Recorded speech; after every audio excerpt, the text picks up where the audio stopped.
Bonjour à tous. Alors, aujourd'hui, je vous présente le livre choisi par Mélisse pour le club de lecture du dimanche 17 septembre 2023. Meursault, contre-enquête de Kamel Daoud.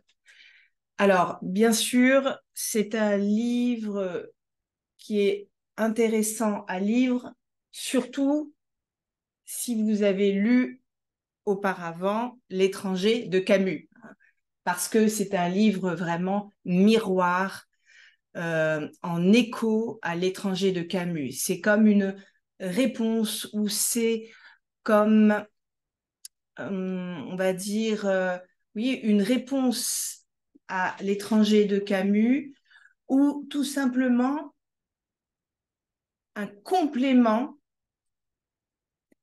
à L'étranger de Camus pour que L'étranger de Camus soit complet et ne laisse pas un goût amer de non fini.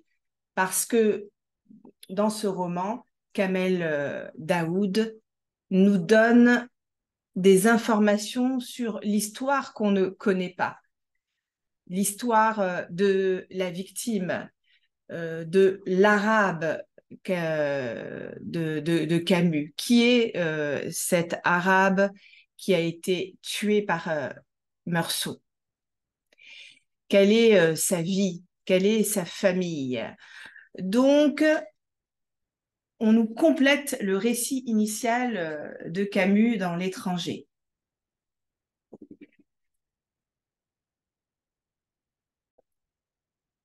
Alors, j'ai bien aimé le livre.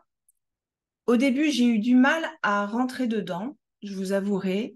Mais après, on va dire peut-être les 30 premières pages, je suis vraiment rentrée dedans. Et ce que j'ai beaucoup aimé, c'est toutes les références à Camus, c'est tous les sous-entendus de Kamel Daoud. C'est un petit peu comme un jeu de pistes. On entend, on entend l'écriture de Camus. À chaque fois, il y a plein de références. Et bien sûr, ce qui est très intéressant dans ce livre, c'est toute la symbolique de qui on met en avant dans notre société. Puisque dans L'étranger de Camus, on parle toujours de Meursault, mais de l'arabe. Et l'arabe n'a pas de prénom dans L'étranger de Camus.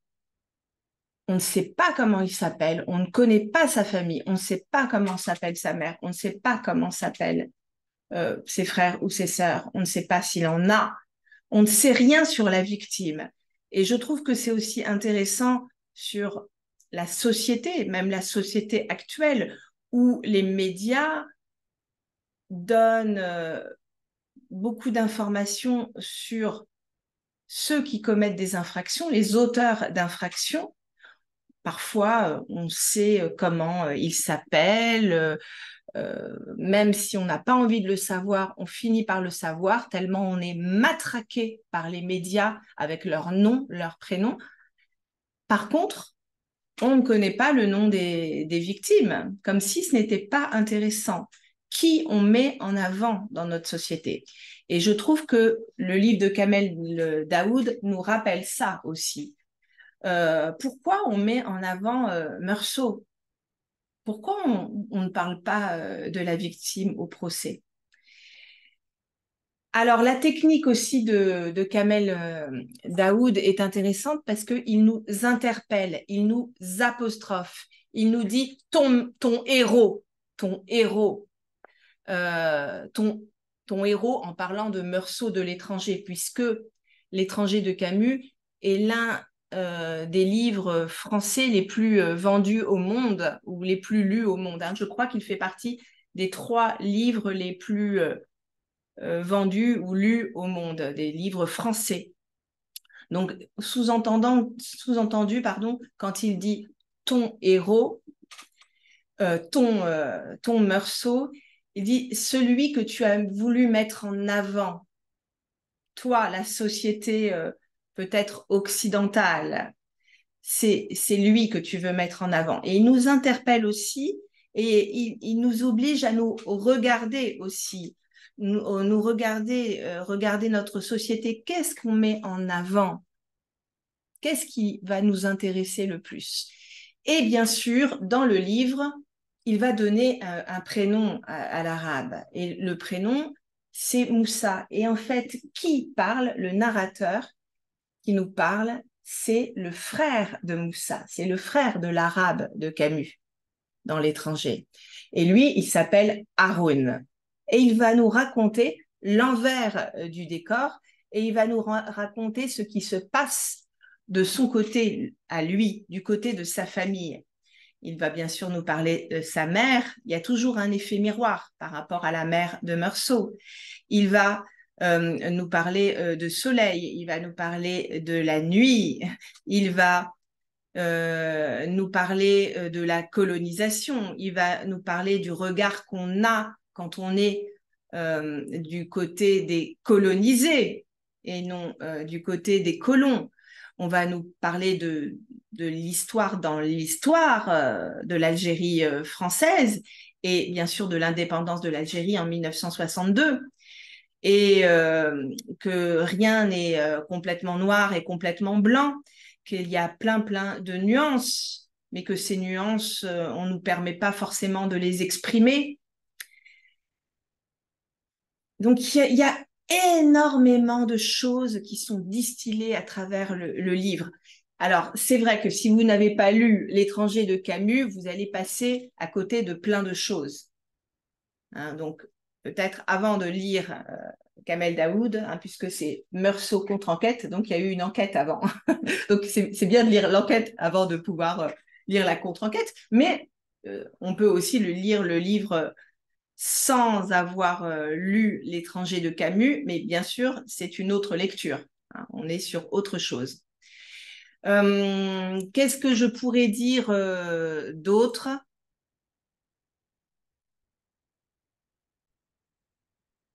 Oui, Kamel Daoud, le narrateur, qui est en fait Haroun, le frère de Moussa, l'arabe tué par Meursault dans L'étranger de Camus. Ce que je pourrais dire aussi, c'est que cette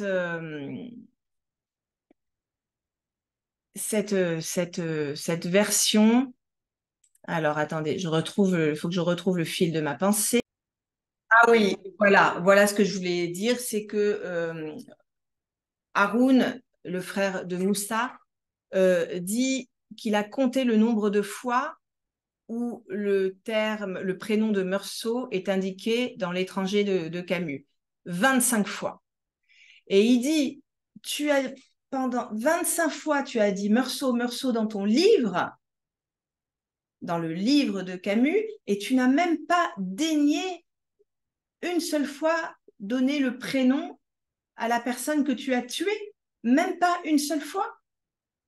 Voilà. Et là, bien sûr, Kamel Daoud va essayer de faire l'inverse et va mettre le prénom de son frère tué, Moussa. Et là, moi, je n'ai pas compté combien de fois il avait fait, mais en tout cas, il l'indique, il le répète. Et par contre, Meursault, il est très peu cité. Il va dire ton héros, voilà, le héros, votre héros, là, celui que vous aimez lire, là.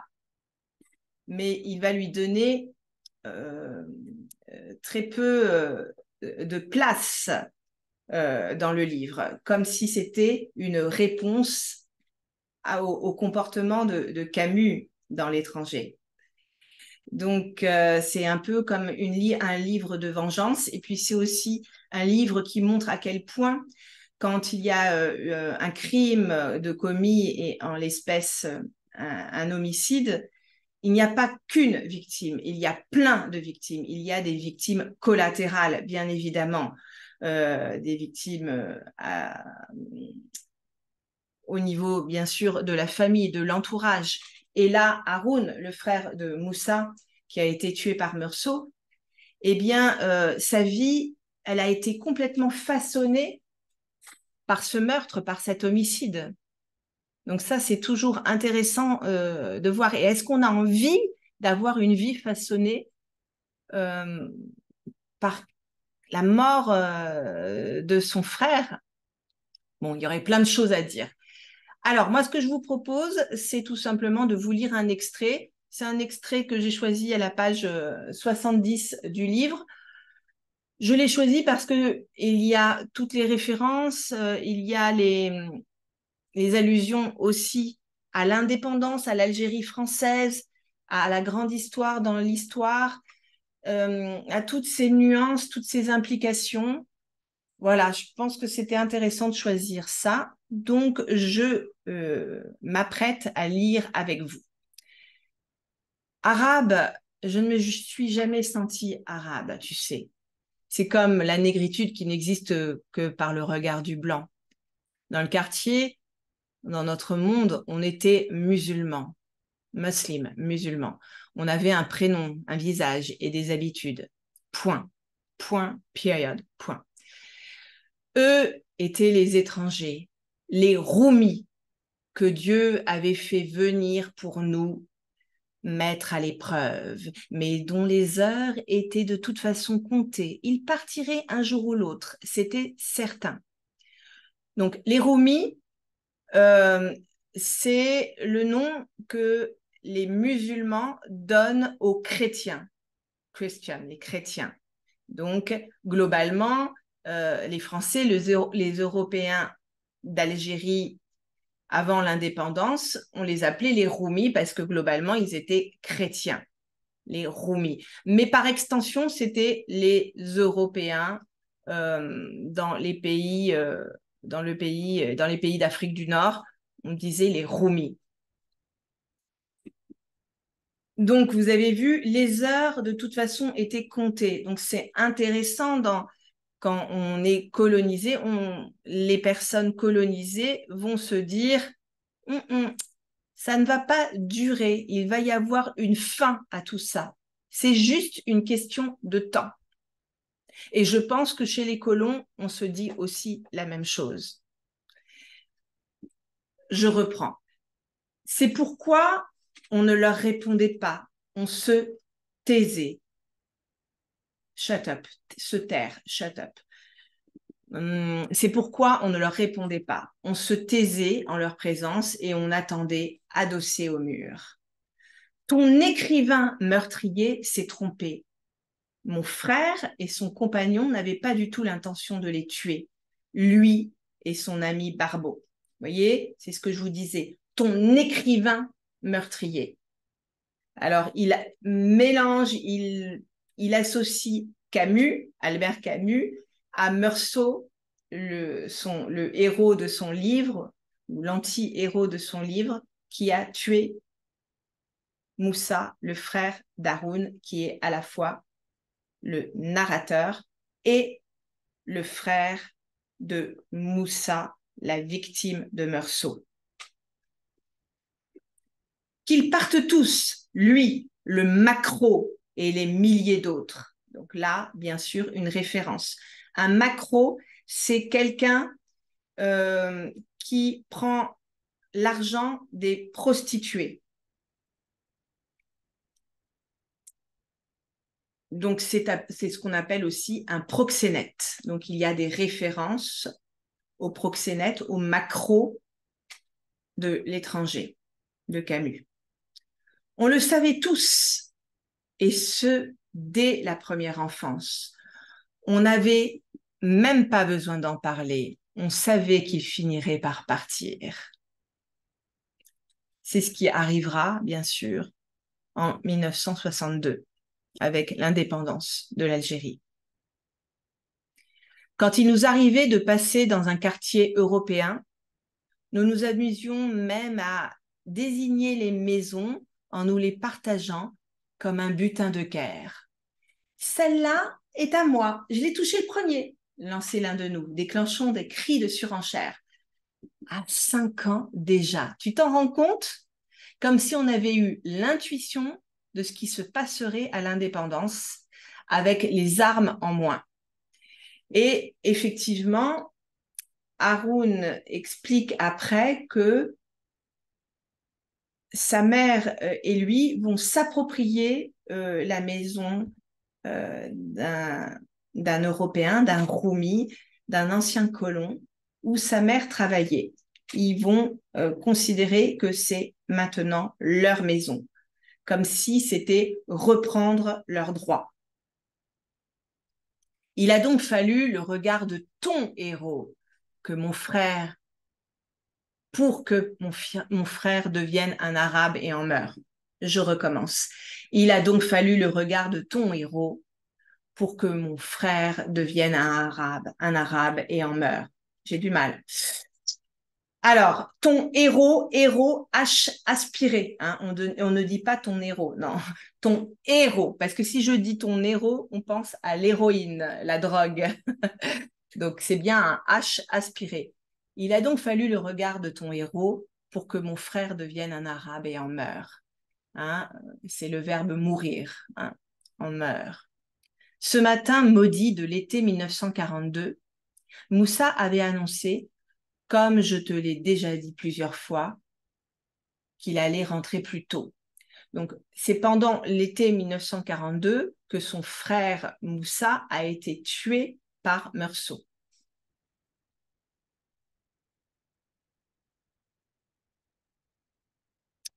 Ce matin maudit de l'été 1942, Moussa avait annoncé, comme je te l'avais dit plusieurs fois, qu'il allait rentrer plus tôt, ce qui me contraria un peu. Cela voulait dire moins d'heures à jouer dans la rue. Moussa portait son bleu de chauffe et ses espadrilles. Donc, les espadrilles, ce sont des chaussures faites en corde qu'on porte l'été. Alors, c'était le cas en Algérie, mais c'est aussi le cas dans le sud de la France, hein, les espadrilles.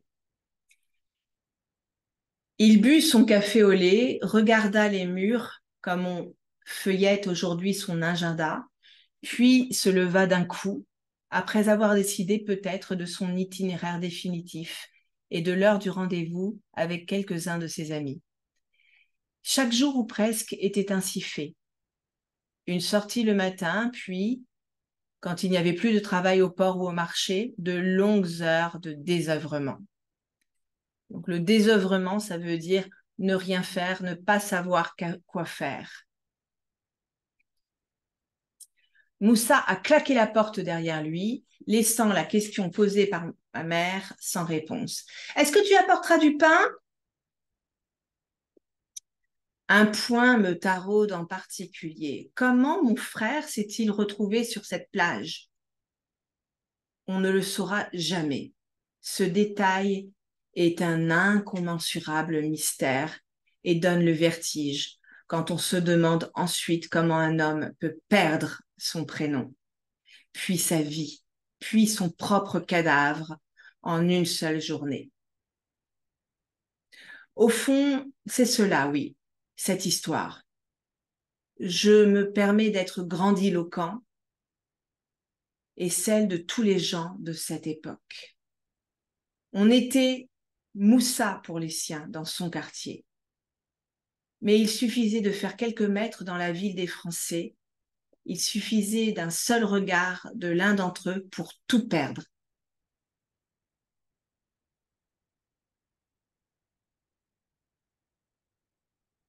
À commencer par son prénom, flottant dans l'angle mort du paysage. En effet, ce jour-là, Moussa n'a rien fait d'autre que de trop s'approcher du soleil, en quelque sorte. Il devait retrouver l'un de ses amis, un certain Larbi, qui, je m'en souviens, jouait de la flûte. D'ailleurs, on ne l'a jamais retrouvé, ce Larbi. Il a disparu du quartier pour éviter ma mère, la police, les histoires et même l'histoire de ce livre. Il n'en resta que le prénom. Étrange écho, Larbi, l'arabe, hein, à l'envers, peut-être. C'est comme du verlan. Et il n'y avait pas plus anonyme que ce faux jumeau. Ah si, reste la prostituée. Je n'en parle jamais parce qu'il s'agit d'une véritable insulte, une histoire fabriquée par ton héros. Avait-il besoin d'inventer une histoire aussi improbable que celle d'une pute maquée que son frère voulait venger? Je vais m'arrêter là, mais je voulais vous montrer le ton du livre. Donc, franchement, c'est un livre vraiment intéressant à lire.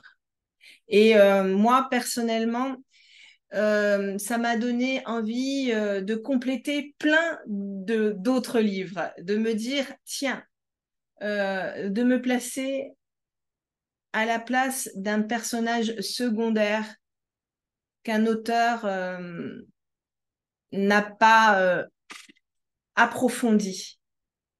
Et on peut reprendre plein de livres comme ça et écrire l'histoire, compléter l'histoire du point de vue d'un autre personnage. Donc j'ai trouvé ça très intéressant. Voilà, donc on se retrouvera pour le club de lecture autour de ce livre pour échanger le dimanche 17 septembre.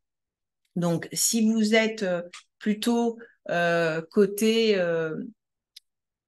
de la côte ouest des États-Unis, que ce soit en Californie, au Nevada ou ailleurs, c'est à 10h30 le matin. 10h30, hein, quand on dit 10h30, c'est toujours le matin. Et en français, sinon, on dit 22h30, ça veut dire le soir.